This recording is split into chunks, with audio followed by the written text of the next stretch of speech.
It's such a fun thing to get to make a horror movie. When? You can be on set and you're doing the scene and there's blood everywhere. When, wake up! But they'll yell cut and everyone starts cheering. I wasn't like that. After the first movie, cast, crew, all the other creatives, we really had such a connection and we were so close. Why are you so red? Look at his cheeks. God, you make it worse. I got this video message from Jason Blum, and he was like, "It's official, we're doing a sequel." And I literally started crying and screaming. And I was just like, when, where, I'm there. Mason Thames and Madeline McGraw return, and these kids blow us away every time. I love Finney so much, and I just can't leave him, so getting to be back with Finney and Gwen is such an honor. And I am back in this creepy basement. Yeah.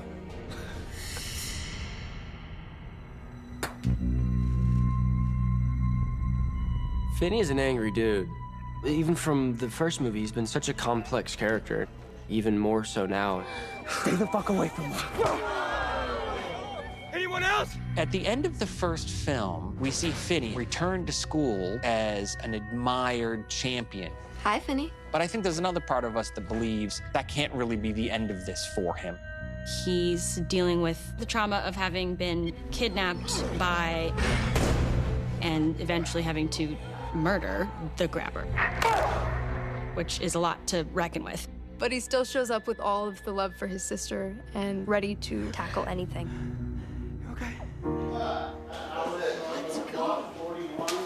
Mason is everything that Finn represents. Oh, there's a camera on there. He has this strength as an actor that can play that duality very easily. My expectation was that he would have to do more emotional delivery in this movie than he did in the first one, and the first one had a lot. He brings this intensity that isn't forced. I said no. It lives in him, and I think the camera catches it nicely. If you have another nightmare, we'll wake you. What if you can't? What got me the most excited to play Gwen again was that I get to learn more about her. She's now this girl that's bullied at school because people now know about her visions, so they think she's a witch. I don't want to use the word snarkier, but it's exactly that. Gwen is just a firecracker. She has so many thoughts and feelings and opinions, and she will let you know what they are. Have you always been such a sanctimonious twat? Oh my God, that's amazing. Thank you guys. I've been wanting to do that since like day one. Madeline McGraw is a lovely actress to work with. She's extremely talented. Coming off of the first Black Phone, I think there was a lot of pressure on Maddie's shoulders to show up. Yet every single day, she's just... Yeah, great. This is so fun. A little more. Oh my God, it looks real. It is real. You really did that. Oh shoot, okay. What's up, guys? She just had so much levity, always. Maddie, she's like an old soul, you know. She does things that take years to get good at. She goes to such incredibly difficult places in this film. You know you've got a great scream queen when you just see something in her eyes gets sparkly and magical. I was really excited to get to explore and navigate her this time around because we get to find out more about her dreams and learn the truth about what happened to her mom. Mom. Hope is the mother of Gwen and Finn. The addition of my character, Hope, fills in the world of the Black Phone too, I'd say. In the first movie, they're all experiencing a lot of pain from the loss of Hope. Your mother, she saw things, and eventually she took her own life. When you play a flashback character, you're like living in a different world than like the movie. But I'm so honored to play this character because it is such a big part of the film, even when I'm not in it, to hear the way she talks about her mom. Her name was Hope Adler. You're Starlight Skates? Anna has a star quality to her. The movie was going to start on a close-up of her face, and the only way that works is if you've got an actress dedicated to the truth of a scene. I actually asked if I could meet with Madeline before we came to set. Just as people, we're very similar. Honestly, she's so much like me, it's kind of scary. It's great, because we're playing mother and daughter. It's kind of like how Hope is a lot like Gwen, going through the process of navigating life as a young woman. Wild back, baby. I'm back and I'm worse for the wear. Ethan Hawke, he's an idol of mine. He walks on set and first take just nails it. It's inspiring. Working with him on the first Black Phone, it taught me, I want to get better and learn from my craft. In the first movie, I didn't get to work with him. In this movie, we have a lot of scenes together, and working with him is so awesome.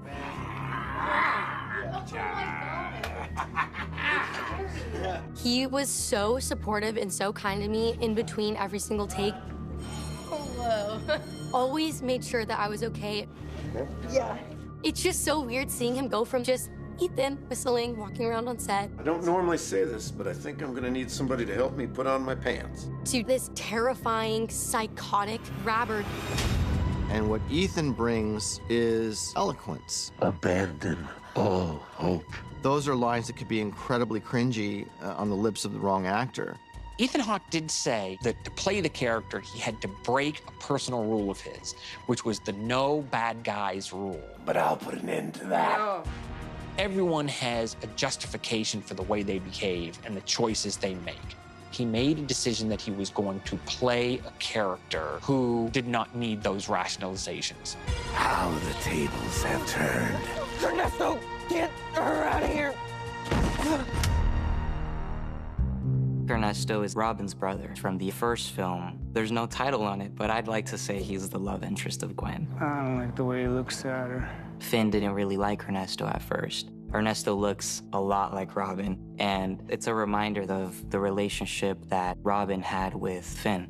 In the first film, I remember referring to Robin as Finn's guardian angel. You remember what I told you? Someday I have to stand up for myself. I think the relationship that Ernesto has with Gwen is almost parallel to Robin and Finn. Robin looked out for his best friend, and now being Ernesto, I'm looking out for Gwen. Miguel Cazares-Moore is such a nice guy and an amazing actor. When I found out that Miguel was coming back to play Ernesto, I was freaking out. That is like the last thing I thought they were gonna do with his character. I met him and Madeline McGraw to record a couple of scenes. I don't think I was halfway through the first scene where I was like, oh my gosh, that's Ernesto. He came in for the rehearsals, and I was like, this guy's more Ernesto than he ever was Robin. ¿De dónde sacaste esos tatuajes? Oh, en la cárcel. Pero eso fue hace mucho tiempo. Demian Bashir plays Mondo. He's the head of the camp. Morning, campers!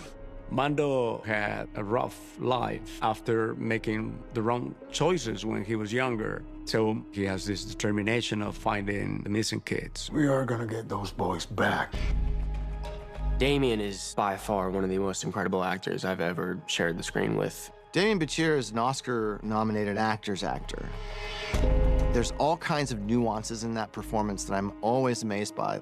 I am so fortunate that he said yes to this project. The whole process was very enjoyable. Getting to work with such an incredible actor, I felt so honored. He really adopted the role of Uncle right off the bat. He'd crack a joke when things were tense, and he was just a warm, very safe space to be around. He really wanted to make sure that I had all the information and tools that I needed to really build Mustang. You built my niece Mustang? Like the car? Like the horse. The actress that plays Mustang is Ariana Rivas. Mustang is Mando's niece and ranch hand. She actually does ride horses, so she didn't have to train for it. She just hopped on that thing and did that shot, no problem. Follow me! She's so badass. I don't know if I can say that. Okay, I can. Yeah, she's badass. Hey, whoa, girl. Her character is such a badass, and honestly, so is she. Look back, Drop. So the drop is on the look back. Well, you guys are committed. That was great.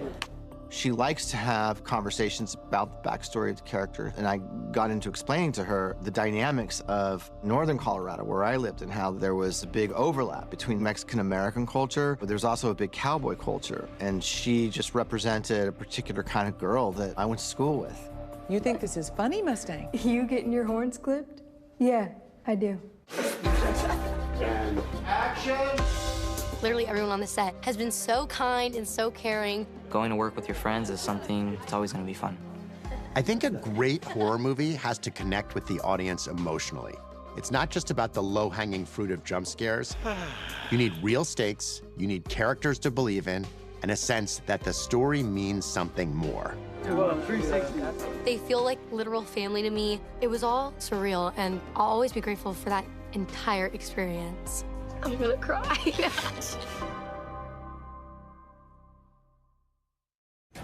The grabber is back, and he wants revenge. I'm back, baby. In the second film, the grabber, he's scarier than ever.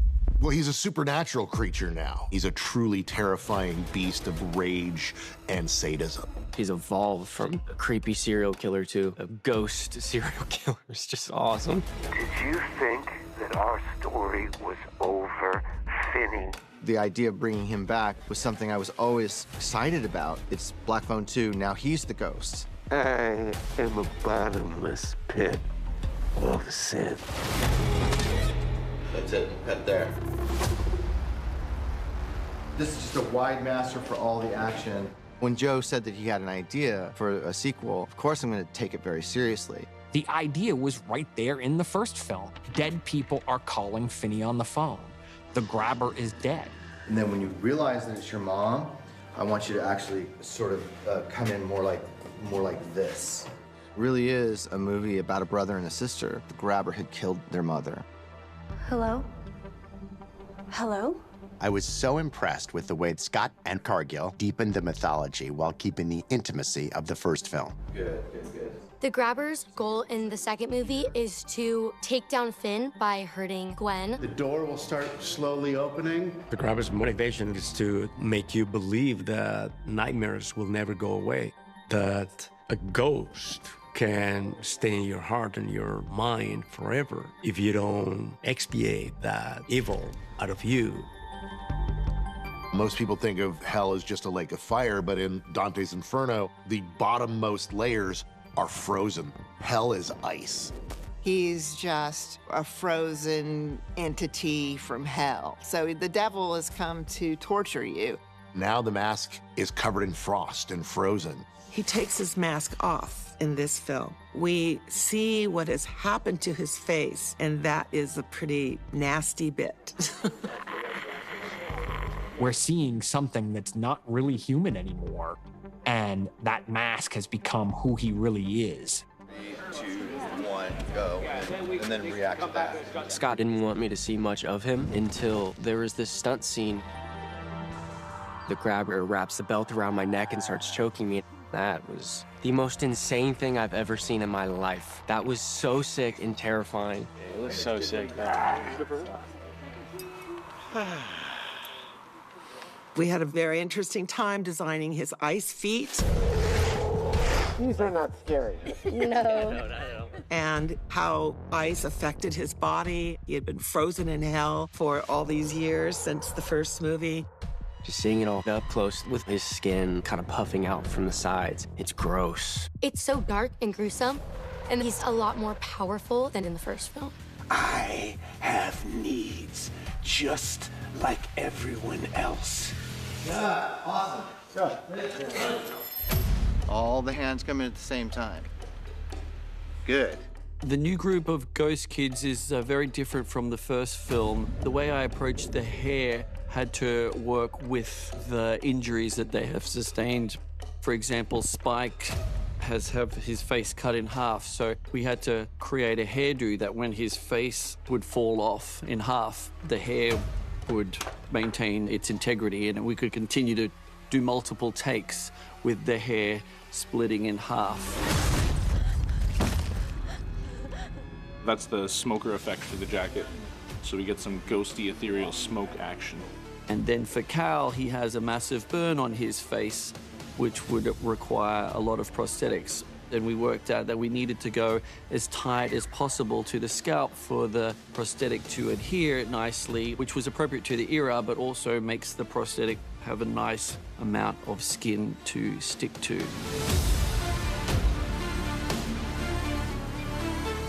Beautiful. Shepherd. Nice. This is a real great moment.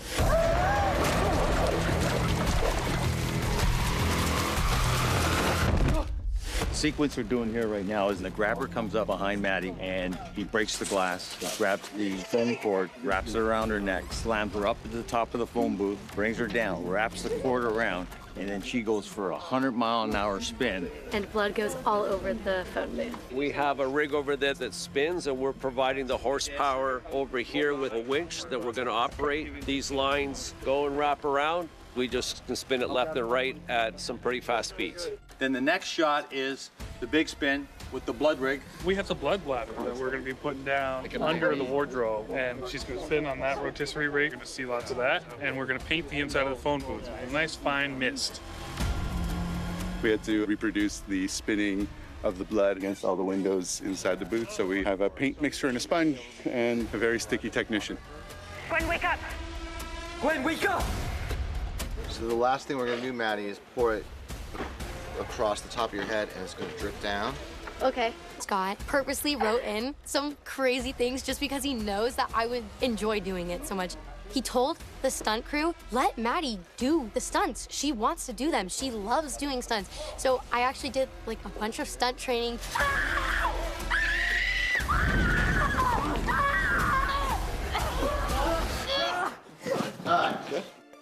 I also got to get my scuba certification for this film because I have to do a lot of underwater scenes. I'm not gonna lie, I'm kind of nervous, but also excited at the same time. They've built a huge water tank and they're putting rock inside so our stunt people and Maddie can bring the barrels up from the bottom. Okay, one more time, lean back, take your time, and then coming up slow, and come up, and looking at the barrels going away, look to your left. And cut! That was perfect, thank you. Great job, everyone. It'll be 8mm for the dream of the worldscape, and then digital for real life.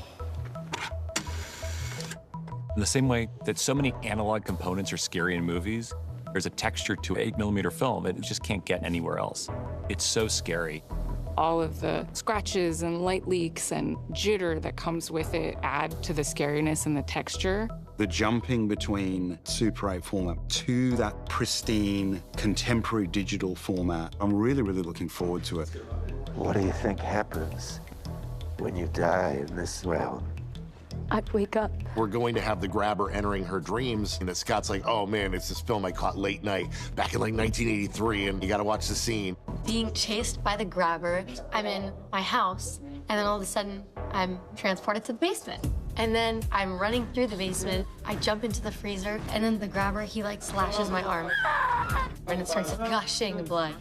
Fun stuff. And then all of a sudden, I'm now on the frozen lake. With the effects guys are running in blood gag, going to be making her arm gash bleed. Got a pressure vessel here, running about 40 psi, and she's going to raise up her arm, and it'll just make her pajamas bloody. Yeah. Gwen is evolving, and as she does, her abilities grow. In a dream, I have power too. She's actually able to send signals back and control herself in her dreams. She's gonna jump to here, and she's gonna grab you by the lapels. And then I think you have the next line. And at that point, she realizes she has power. The grabber standing there, she blows him back, walks up to him, grabs him, and gives him a headbutt in the dream sequence. It's a very special skill that she has. Hey, witch. Someone might call it a curse, but she embraces the curse. Her tasks are way bigger than her own comfort and her own peace. Grabber van, and out comes a grabber. Attacks her, grabs her, pulls her into the van. We were shooting this really emotional scene when I see my mom for the first time. And after Scott said cut, I would literally just keep crying. Like I took myself to a really dark place. How did you get this number? I had these dreams. The numbers were carved in ice. Gwen gets her dream powers from her mother, dreams that were half premonition, half past. The dreams allow a window into the dead. Everything that this family's going through results from the suicide of Hope. We find out it wasn't suicide. I think that what makes a movie effectively scary is investment in characters. Watching Gwen see her mother hanging and discover and understand the full reality of how her mother had died was very powerful. There's a lot of healing that comes after that for both her and Finn. There's a lot dealing with trauma. In the first film, you watched the sins of the father. There's a mirror going on with the grabber. Abuse that he suffered drove him to become what he is. And in this movie, Finn is now coping exactly the way his father does. Don't tell Dad. We're continuing that story of the sins of the father, working towards, hopefully, a redemptive arc. You can't even take care of yourself. You're just like fucking Dad. Whoa! Let's start from the beginning again. I hope audiences experience all different ranges of emotion, and I hope they really, really see all the love and heart that we all put in the movie. And I hope they get scared, because it is a horror movie. What I want is this. It peels back the layers of what we have already learned. If people walk away a little shaken, but also talking about what it all means, then we have done our jobs. That's terrifying. That was scary. The first Black Phone was a very intimate, small movie. And now, with the sequel, it's being played out in heaven and hell on this grand visual landscape. Hello, Finny. In Black Phone 2, the grabber comes back from hell. Hell is not flames, it's ice. So we go to the most cold extremes. Hell being cold and not hot has always been interesting to me. There's a level of vulnerability when you're in the cold. When there's a sudden wind, you can't help but shiver. It's like something out of The Shining. Tons of snow, relentless storms. It's like you're trapped. There's something stark about red blood on white snow. It's an evocative image that you don't get to play with too often in horror because shooting in the snow is costly and hard because it's cold as hell. Scott had this really incredible vision. The nostalgic and isolating feel of the site sets the right mood and atmosphere for the perfect horror film. When we wrote the script, I told Scott, you know, it's going to be 2 in the morning. We're going to be freezing our asses off. And you're going to look at me and say, why did we write this scene? And I'm going to look at you and say, because you said it would look cool. And then he looked at me and goes, it will look cool. And it did. Nothing burns like the cold.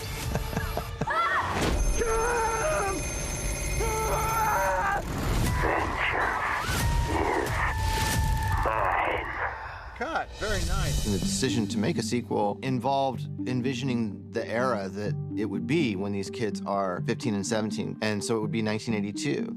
And I remember 1982 very well. Both the first film and the second film are very autobiographical for Scott. And I think in some ways that's the heart of the picture. Being able to convey to an audience what I remember experiencing of being in winter snowstorms in the Rockies in a Christian camp. Really interesting getting to recreate that and try to create that visceral feeling. We came to Canada in early September and scouted 8 different camps. We were looking for one that had a cluster of buildings that would give us a quality of the 80s. You've got to be very aware of the authenticities and make sure that you get them right. And it's not just the obvious things, sets, costumes, hair, makeup, etc. It's actually got to do with the camera as well, how the camera moves. People filmed differently back then. Let her go in here. Let her go in here. Cut. What makes the 80s so magical is that there was so much being done, there was so much being created. I like to look for Polaroids from the 70s and 80s because they are of the moment. They aren't a decorator's version of what the 70s and the 80s look like. You get the actual casualness and the strangeness that was the period. So it's really hunting for little tiny things you can find that really inform a specific quality. We found that at the camp that we used to. As soon as I went on to that, I was like, oh my gosh, I feel like I'm back in the early 80s. We didn't do that much more work there. We did some landscaping. The mess hall was remarkable the way it was. We didn't touch it. Wait, what about the outside payphone? That thing's deader than disco. We brought in our phone booth. There's this image of the phone booth at the edge of the lake, surrounded by ice. Hello? Can you hear me? And then there was the graffiti, which was something that Scott remembered from his youth, and he wanted to have a lot of it. I communicate what it felt like to be a teenager in these not well-insulated, very loud, rattly cabins. Heaters are on, so just give him a few minutes. One of the funny things we did was add these heaters, which are a light source and have a very odd graphic-shaped heating element in them. It relates to the strange and surreal orange rip around the middle of the basement. The basement set. Had to build it again. It was hard the first time. It was even harder the second time. I had to call some of the people who'd worked on it the first time to find out exactly what their recipe was for certain kinds of materials. It was kind of hard to mimic the orange rip, but I think it's come out well, and it's a pretty perfect representation of it again. Both of these sets have a very strong graphic element, and that was one of the reasons that we did it. There's a startle awake. The realness of the camp gives us a starting point for the surreality of the story. How did you get this number? All of the natural phenomena that take place in those locations, like a blizzard where you can't see anything. I can't see the road. Produce a kind of surreal and ethereal quality to the film. And then there's this concept that is very Scott Derrickson, which is that the membrane between the metaphysical and the real world is very, very thin. You can see through it, and you can pierce it. Gwen, wake up. Why are you so cold? That was something I really wanted to be involved with. How we would visualize those two worlds happening simultaneously and affecting each other. And then we had to deal with the amazing qualities of weather. We filmed that in northern Canada, outside of Huntsville, Ontario. And when we first got there, it hadn't snowed yet. We were stuck. I didn't know what was going to happen. We were going to have to shut down shooting because there was no snow. And then the one true movie god smiled upon us and dumped more snow in a shorter period of time than they've ever had up there on record. The storm continued for the duration of all of our location work, forced us to switch from one strategy to an entirely different one where we're fighting the elements. It's really warm. I love it. It's awesome. Definitely not pin needles in my fingers or anything. Having it be an actual set in the snow, it really sets you into the movie and really puts you into the world. A little bit of innovation from special effects. We're calling it the cheese grater. It serves to soften footprints and make the snow look fresh and fluffy. That's how we do it. Make it happen. Every day we were switching the schedule around to say, oh, there's light snowfall, there's heavy snowfall, there's no snowfall. The snow is built up high, the snow is just melted. Well, Ethan's a lot taller. No, we gotta dig out. We gotta dig out some snow. Oh, that's why. Okay, great. We'll because he's sunken down. Great. Okay. We would switch scenes around so that we could capture the perfect snow level for that moment. What are you doing here? It took us 3 days to shoot one scene with me, Mason, and Jeremy because it kept snowing and it wasn't supposed to snow in that scene. This is more dream stuff. But it definitely helped working in the snow for the authenticity of the scene because, you know, we were all actually freezing. I have on like 8 layers under this. You really felt the actual stakes of the film sort of filtering into the production. You don't have to answer it, man. Yes, I do. And then we have this whole finale that is iceborne. Patty Podesta is a visionary production designer who does an incredible job of getting into my head and understanding what I'm looking for. And then she elevates that vision and brings all kinds of new ideas. And in this movie, the greatest thing I've seen her pull off as a production design was Lake Maroon. It looks real, but it's a stage. When you step into that set, your jaw falls. This is the Lake Meru ice stage, which we had to create, particularly because we didn't want to use the white ice that you usually see on a real lake. We wanted it to be dark and moody and dusk. So we built this to match the Dream Lake in Colorado.